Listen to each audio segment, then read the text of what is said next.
I do the local fishing show here with Steve Patterson, and been doing it for 23 years here in Geelong.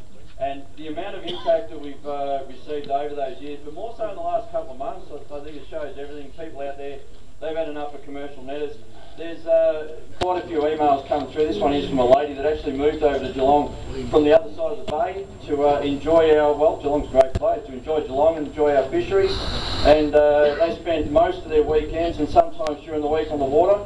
She says here she regularly got her bag. It's not bad. Or at least a decent catch of fish. And they even upgraded their boat because they were spending so much time in the water. Nowadays, she said, which is real disappointing, she just can't be bothered anymore. Neither the quality or the quantity of the fish are there. The catch decline so significant over the last few years that it's just not worth the time and the expense to go out on the water. I think that says a lot.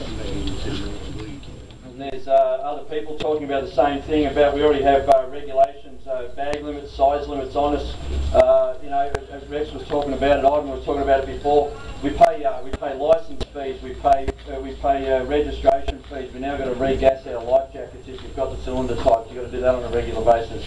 We just keep paying and paying and paying, and it just seems to get a lot worse for us. And these settlements just keep going across. Irene and Darryl Cook, they wrote in here that they've had enough of it. How can this be considered as a sustainable fishery? I think we heard fisheries a couple of weeks ago talk about how they're pretty happy, and recent messages from them have said that they're really, really happy with the amount of commercial netting on the water. Okay, it says a lot about the people at the top, doesn't it? Absolutely. Yeah.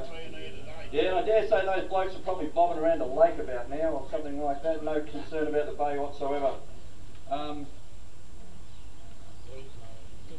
This fella here is he's actually the secretary of the Police Angling Club, Tim Hose. He basically says netters take schools of fish, thereby deplete that school of its spawning fish, and that the quality and the quantity taken also contains many juvenile fish sold as a bycatch. Joining it. Yeah, yeah, he's joined the committee as well. Yeah. So there's a couple of things in here that need to be sort of brought up and mentioned. You're born and bred in Geelong. You know, I saw as a child, I saw privatisation start to close a lot of places down for local fishing to try and keep the kids away from drugs and give them something to do. They built a skate park, so now they spend their time doing their drugs and stuff there. So they've got somewhere to go and do it. You know, my granddad taught me that, you know, I'll give you a fishing rod, you can go do some fishing. We talked about it earlier. It gives them something to do other than something bad and something wrong. So, you know, it's important for us, for our kids, that we restore Geelong and we restore our fishery back to what it needs to be. We really do. Absolutely. What I see here today is just absolutely amazing. And the thing is that half the people here weren't at the last one, which is just mind-blowing. A couple of things we need to consider. I sat there with a lot of the guys here doing the marine parks one, and we sat with the super trawler, and we sat with the Anglesey River problems, and just numerous amounts of problems. And the thing was, and it was really disappointing to sit on a committee with really, really great people and then call for a public meeting to get together and 5 blokes would show up. And there'd be more fisheries officers or government officers there than there were recreational fishermen. That's disappointing.